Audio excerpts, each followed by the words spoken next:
keingat tentang cerita kalau ada orang yang pernah mencari rumput di hutan tersebut. Di samping rumah saya pernah ketemu dengan kuntilanak merah.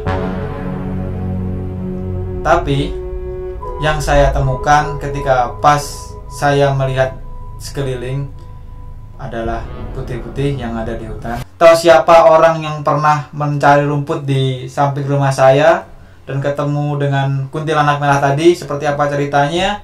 Siapa orangnya?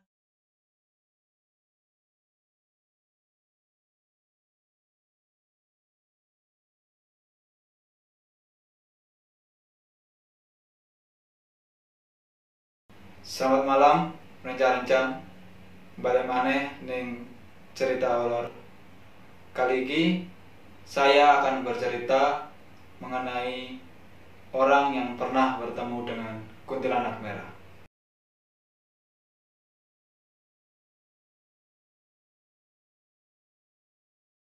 Kita mulai Hororis Part 7 sekarang juga.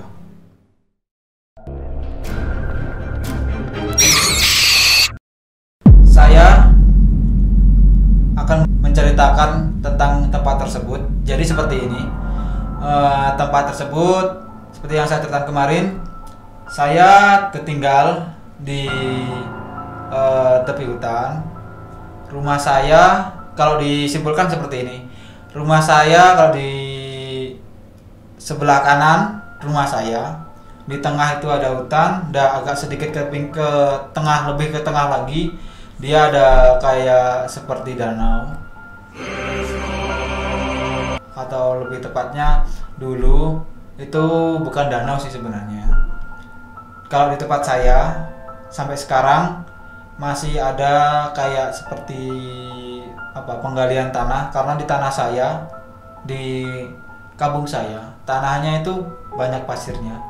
Jadi seperti tengah hutan, tengah kebun atau padang yang luas itu kadang-kadang sama orang dibeli, nanti diambil pasirnya.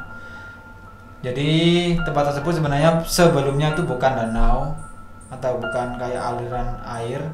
Jadi bekas galian pasir, kena hujan terus-menerus jadi seperti danau, dan sekarang tempat tersebut dimanfaatkan sama orang yang punya tempat tersebut sebagai kayak objek pemancingan. Karena di tempat saya kan semuanya sekarang sudah ada yang pemiliknya, meskipun dia hutan atau kebun, kan nggak seluas hutan di daerah-daerah lain, jadi agak kecil gitu hutannya, dan itu sudah milik orang, sudah ada yang pemiliknya. Jadi di tempat tersebut, di danau tersebut dijadikan tempat pemancingan. Ada seperti danau kecil itu dan buat mancing setiap orang. Dan memang ramainya kalau pas malam hari kan. Sekarang di kampung saya memang lagi marak orang yang suka mancing, tapi memang malam karena memang pertama sepi, nggak ada keramaian, kedua tidak panas, dan ketiga kita bisa mencari ketenangan dan mendapatkan banyak ikan itu biasanya memang setiap malam hari. Soalnya kan nggak kelihatan gelap. Rumornya memang dulu di tempat tersebut sebelum ada rumah-rumah itu memang hutan yang sangat luas. Tapi memang mungkin ada 1, 2, 3, 4 rumah yang sudah ada di situ. Cuman ya mungkin kayak yang kemarin saya ceritakan, dia rumahnya berjarak 100-200 meter, jadi jangan jauh-jauh sekali. Cuman kalau kita mau keluar gitu atau mau jalan ke jalan lebih besar, kita pasti bertemu dengan rumah-rumah yang satunya. Dulu ada orang yang pernah hilang di tempat tersebut. Jadi seperti ini ceritanya. Karena kan memang dulu kita adat, agama pun juga kental. Jadi pasti sisi-sisi mistisnya itu pasti juga melekat juga. Karena dulu kalau waktunya sholat atau waktu masuk jadwal sholat, kalau orang masih bekerja, dia akan diculik sama hantu. atau jin. Kayak gini. Jadi contohnya kita ilustrasikan aja ya. Selama kita punya sapi di rumah, kan pasti kita kasih makan rumput atau yang lain, kita pasti nyari sendiri.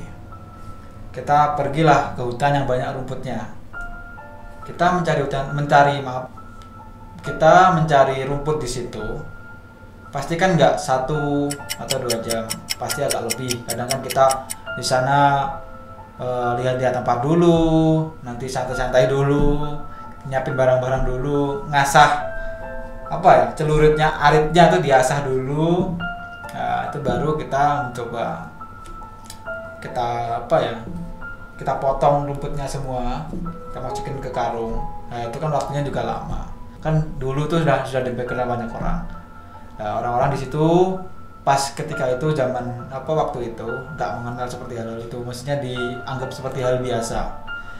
Dan itu memang benar-benar terjadi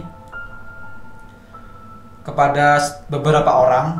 Itu pernah terjadi, ada orang yang hilang, 2 orang di tempat tersebut. Dan ketika waktu itu orangnya itu dia mencari rumput ketika waktu sore, berangkat jam 2, mencari rumput sampai jam 4:30. Terdengar adzan, soalnya kan memang agak sepi, jadi kan musola dari jauh pasti kedengeran. Jadi mereka gak menghiraukan suara adzan tersebut. Allahu Akbar, Allahu Akbar. Tetap bekerja, tetap mencari rumput. Tiba-tiba ada sosok hitam yang ada di depannya, dan dia langsung hilang begitu saja. Ada yang nggak bisa kembali, ada yang kembali tapi sudah pikirannya atau kondisi mentalnya sudah tidak bisa terkontrol. Dan kejadian itu hampir terjadi kembali kepada bapak tersebut. Saya perkenalkan, nama bapaknya adalah Bapak Pairin. Orangnya adalah tetangga saya. Ketika itu pada waktu sore hari, kalau nggak salah sekitar hari Sabtu atau nggak gitu Minggu, kebetulan itu saya pas ada libur sekolah atau nggak gitu ada rapat di sekolah, jadi saya pulang cepat. Pas ketika itu sore hari ada orang yang mencari rumput, dan ada juga banyak orang yang pernah bercerita mengenai tempat tersebut, termasuk bapak yang mencari rumput di hutan tersebut yang pernah bertemu dengan kuntilanak merah. Ketika itu saya sudah pulang sekolah sore hari, beliau mencari rumput seperti biasa. Jadi beliau memang sebelum saya pindah ke situ, memang setiap hari beliau mencari rumput di situ.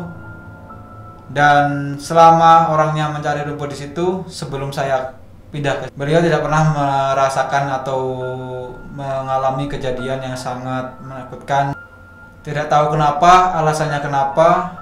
Beberapa hari setelah saya pindah di situ, kurang lebih 3 minggu atau kita simpulkan 1 bulan, beliau habis pulang dari mencari rumput, beliau langsung pergi karena mungkin singkat cerita beliau takut dan lari. Keesokan harinya beliau bercerita tentang apa yang terjadi dengan dirinya pada sore itu. Nah, waktu itu Bapak Pairin mencari rumput seperti biasa. Bapak Pairin bertemu dengan kuntilanak merah tersebut. Dia langsung melempar celuritnya, melempar aritnya, langsung berlari kencang. Gak berani ngomong sama siapa-siapa, padahal itu Bapak Pairin padahal lewat depan rumah saya, gak mampir, gak apa, gak cerita. Dia langsung pergi, langsung pulang. Besoknya baru cerita. Keesokan harinya Bapak Pairin ke Bali ke rumah saya untuk meminta pertolongan berupa apa ya? Minta tolong ditemani aja untuk mengambil celuritnya tersebut. Jadi ketika itu saya sama bapak saya yang ikut menemani bapak Pairin masuk di waktu yang hampir bersamaan sama yang kemarin sore hari, ya itu juga sore hari juga. Masuklah ke dalam hutan tersebut, kita cari, kita berpencar karena kan orang 3 jadi berani-berani aja. Kita berpencar dan ternyata celuritnya tuh dia menancap di pohon pisang kayaknya. Oh iya, dia kayak menancap di pohon pisang. Padahal dari cerita Bapak Pairin tadi, celurit tadi itu dilempar sejauh mungkin ke depannya, di depan dilempar gini. Tapi nggak tahu kenapa pas ketemu itu posisinya udah menancap di pohon pisang. Dan habis kejadian tersebut Bapak Pairin jadi sampai sekarang nggak berani lagi cari rumput di samping rumah saya karena ya mungkin ketakutan.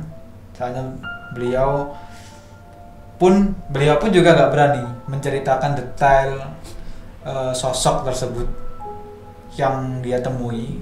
Dia pakai jubah panjang warna merah, rambutnya panjang,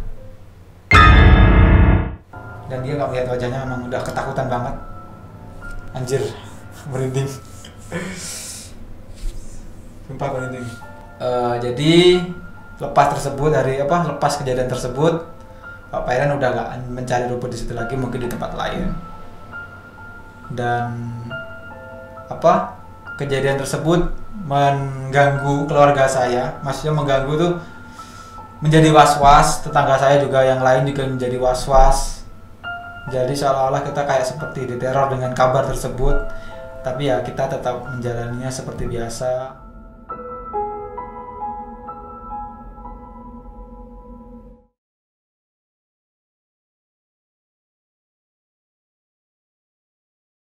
Oke, terima kasih untuk kalian yang sudah setia menonton dengan channel cerita horor. Jangan lupa like, komen, dan subscribe itu. Selalu support channel cerita horor ini. Terima kasih banyak. Sekian, matur suwun.